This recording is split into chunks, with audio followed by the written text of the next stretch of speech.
Hi guys, it's Han here. Honda has made some modest updates to its 11th generation Civic in the 2025 model year. The biggest update is the introduction of a hybrid powertrain. Last time we saw the gasoline version, today we will check out this hybrid model, thanks to K Chen, by Honda from Chen. Welcome to subscribe my car reviews channel both in English and Chinese. Thank you for subscribing, liking, comment, sharing, and light up the bell.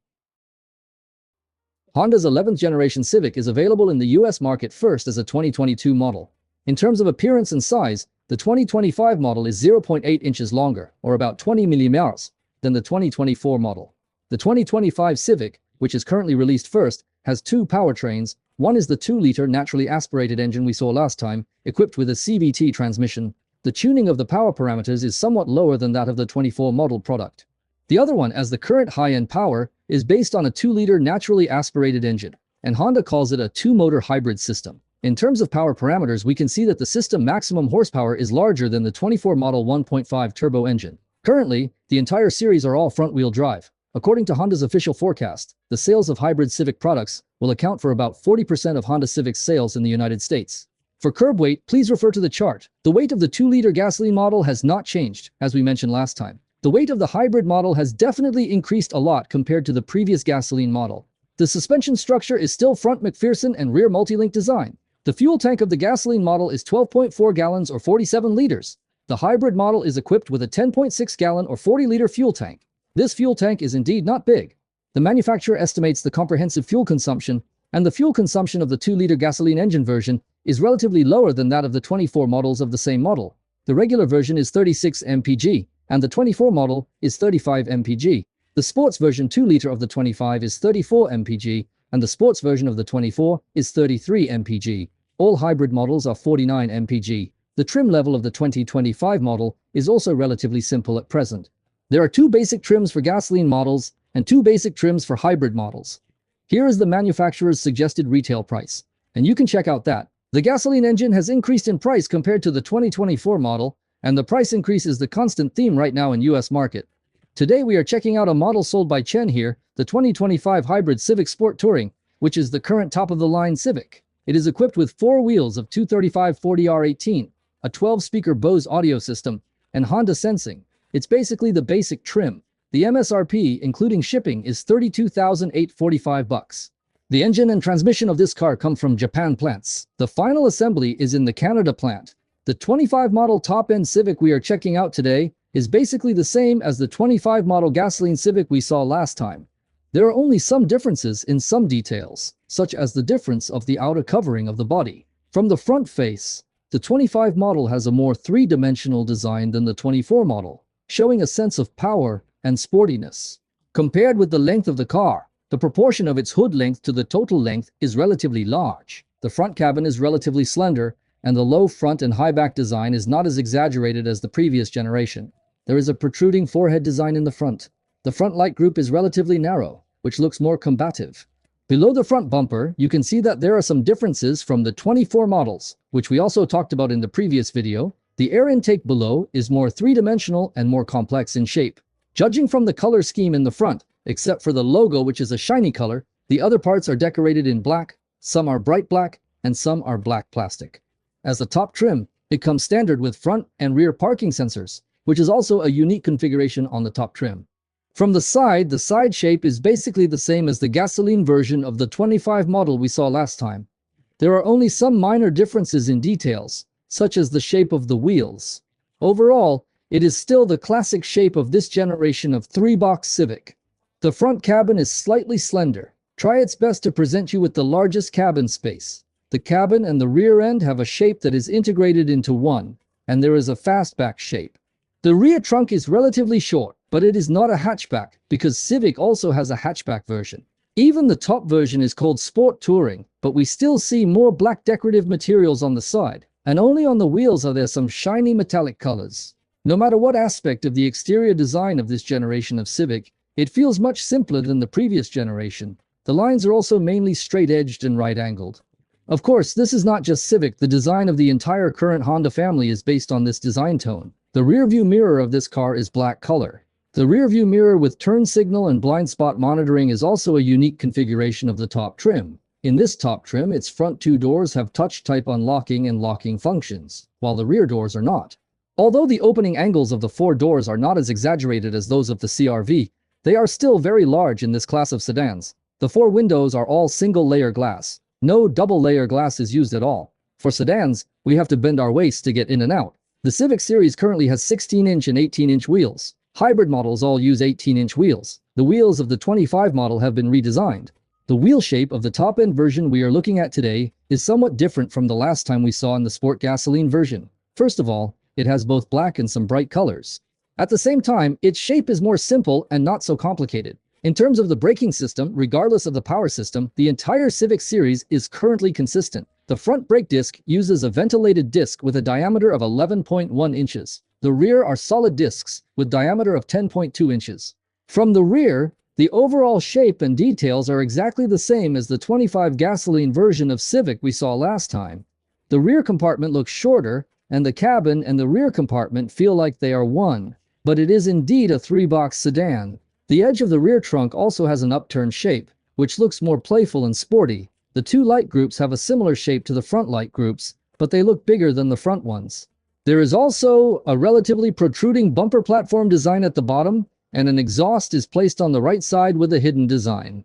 From the entire rear, the difference between this top-end trim of Civic and the gasoline version of the 25 Civic we saw before is that there are many more logos on the back, various logos, left, middle and right, top and bottom, showing the uniqueness of this car. Honda Family Key with remote start.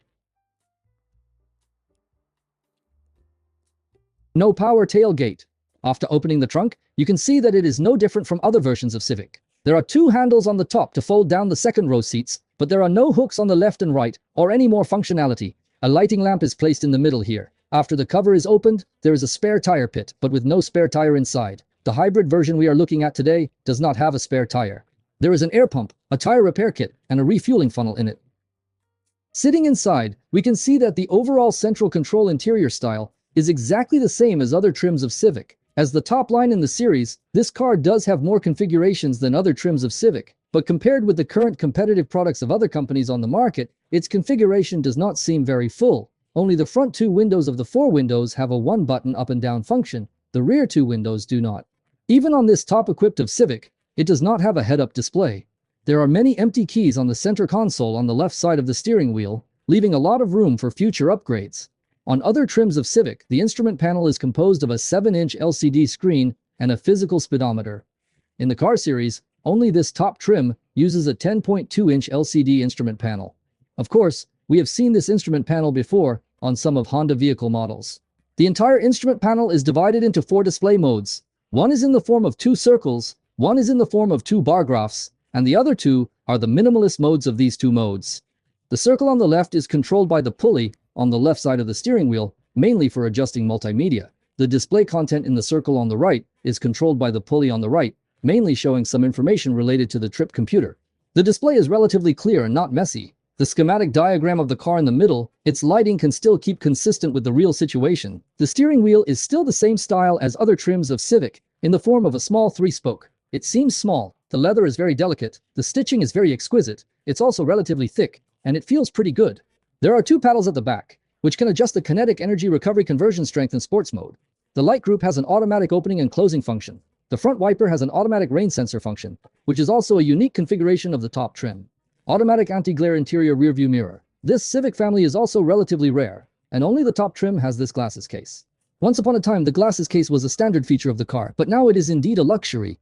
The design of the central screen on this top-of-the-line Civic is consistent with that of other versions. Of course, the entire Honda family is similar now. In the Civic series, only this top trim model uses a 9-inch LCD screen. Other versions use 7-inch LCD screens. Android Auto and iPhone CarPlay are standard on all models. However, only on the top trim model can iPhone CarPlay and Android Auto be connected wirelessly, while other versions require plugging in.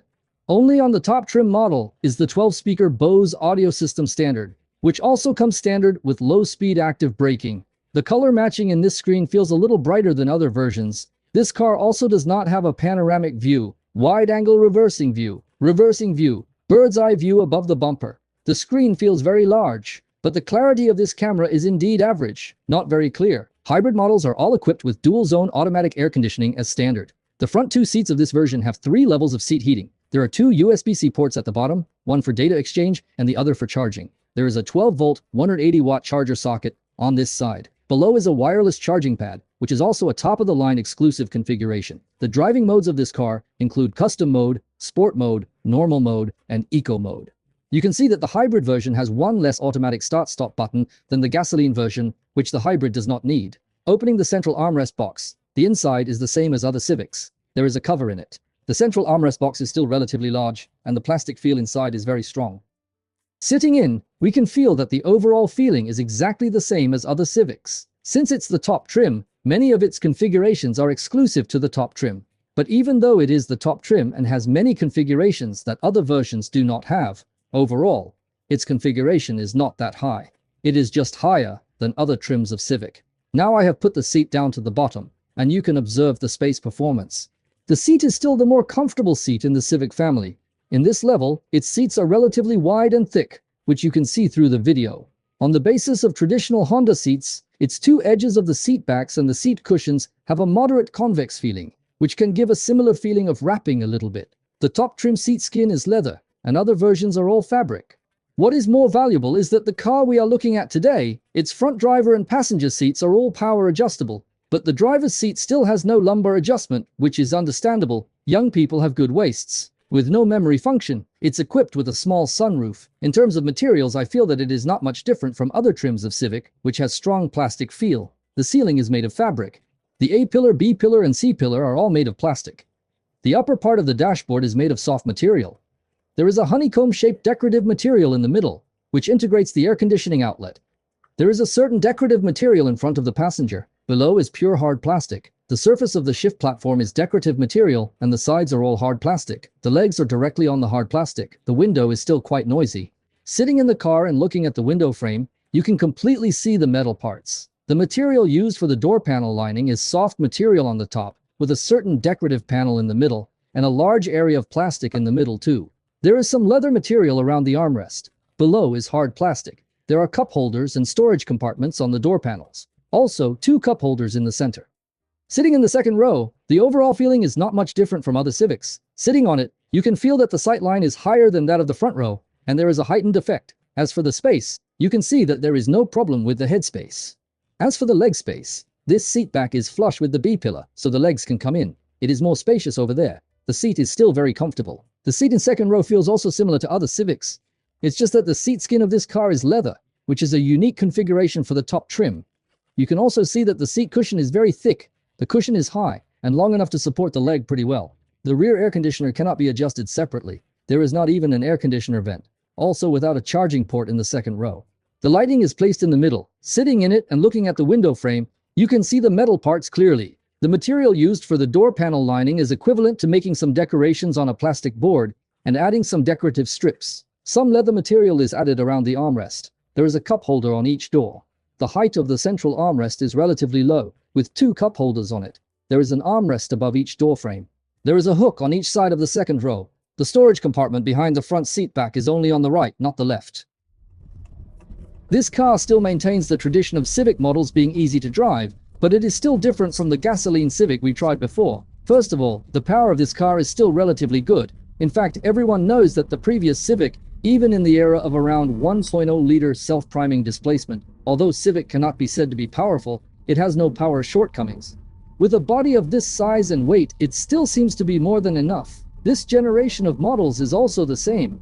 Even its entry-level 2.0-liter engine has sufficient power, which we have tried many times before. This time, Honda equipped this Civic with this hybrid system, and it is obvious that the power improvement is still quite obvious. Thanks to the help of the electric motor, its low-speed torque performance is better this time. The vehicle seems smoother and lighter when crawling. The engine starts in a very Honda way, with a little force on the accelerator pedal. From the overall working conditions, the engine has much less working pressure at low speeds. The work of one person before, now 2 people do it. Whether it is the power output or the feedback speed, it feels better than before. Of course, this is also the characteristic of hybrid models. The suspension, in fact, if you carefully experience it as a whole, it should be said that it is not much different from the gasoline version. Originally, from the official information, we did not see any difference between the mechanical structure or tuning of the suspension of this hybrid version and the gasoline version. But you can clearly feel that the body of this car is much heavier than the gasoline model. Of course, it is definitely not as heavy as the electric car of this level, and it's not that heavy. But you can still clearly feel that it is definitely heavier than the gasoline Civic. When driving on a smooth, undulating road, it does not feel as large as the ups and downs of the gasoline model. The ups and downs of the hybrid model are very limited. And the most important and intuitive point is that due to the increase in the weight of the car, the suspension is no different from the gasoline model. So you can intuitively feel that the suspension travel of this car is relatively short, and the road feel of the vehicle is stronger than that of the gasoline product. Even this generation of models, even gasoline models, can feel stronger than the previous generation of road feel. Of course, which is also the current trend of small sedan design in the automotive industry. But this hybrid version can clearly feel that the road feel is stronger than the gasoline model. The bumps in the road are directly reflected in the vehicle. If Honda deliberately did not weaken this feeling, we don't know whether it is due to cost control or Honda deliberately wants to further render the sporty attributes of Civic. But at least in terms of suspension comfort, I think I should vote for the gasoline Civic. The brakes did not feel much different. Even though the body of this car has been increased, its braking performance is still very tight. When stepping on the brakes, you can't feel that this car is heavy on the brake pedal. There is no such feeling. The braking effect is also good. The braking distance is also ideal. This hybrid model comes standard with active noise control. But I didn't feel that the overall noise control level is any different from the gasoline model without ANC that I tried before. The wind noise and tire noise are not much different. The moment the engine starts, the sound is really loud, of course. This is also Honda hybrid style. The steering force of the steering wheel is actually pretty good. It is light at low speed and relatively stable at high speed. In addition, the steering wheel is relatively small, and the steering wheel feels very good. In general, from a dynamic point of view, this hybrid Civic is still a relatively easy to drive vehicle, very suitable for 1 or 2 people to use in the city. Fuel consumption performance is definitely its strong point, and consumers spend more money to buy this fuel consumption. But frankly speaking, even the pure gasoline engine model of the gasoline Civic 2.0 is still pretty good in terms of fuel consumption among cars of the same level, and the car is not fuel consuming. If you only consider the cost effectiveness, I think the gasoline Civic is more cost effective. It's just that the configuration of the gasoline Civic is indeed a little bit low. The above is a quick video of this sport touring hybrid Civic. Overall, the appearance and interior of this car are not much different from the gasoline version of the Civic we saw before. From the perspective of the top trim model, it has many configurations that other versions do not have. Many configurations are exclusive to its configuration. Of course, even if this top trim Civic is placed in the entire car industry, its configuration does not seem so dazzling. Many configurations are some compulsory items on other brands of models. From the perspective of driving, it is still the car product that is easier to drive, lighter, and suitable for urban transportation. As a compact sedan, a large part of its consumer group is first-time auto buyers. Especially for the Civic model, its consumer group is mostly young people. I personally still think that the 2-liter gasoline version of the Civic is a better urban transportation vehicle. The 2-liter gasoline Civic is lighter to drive, has enough power, and does not have too many power slots. At the same time, the fuel consumption of the 2-liter gasoline version of the Civic is not very exaggerated. It is also a relatively fuel-efficient car in this class. Although the fuel economy of this hybrid model is further improved and fuel-efficient, its price has also gone up. For example, the car we are looking at today has a manufacturer's suggested retail price of more than $3,000. Will you use this budget to buy a Civic product? We still have to wait and see. Of course, the same thing applies. Buy whichever one you like, don't control, don't be shy. Above video. Thank you all.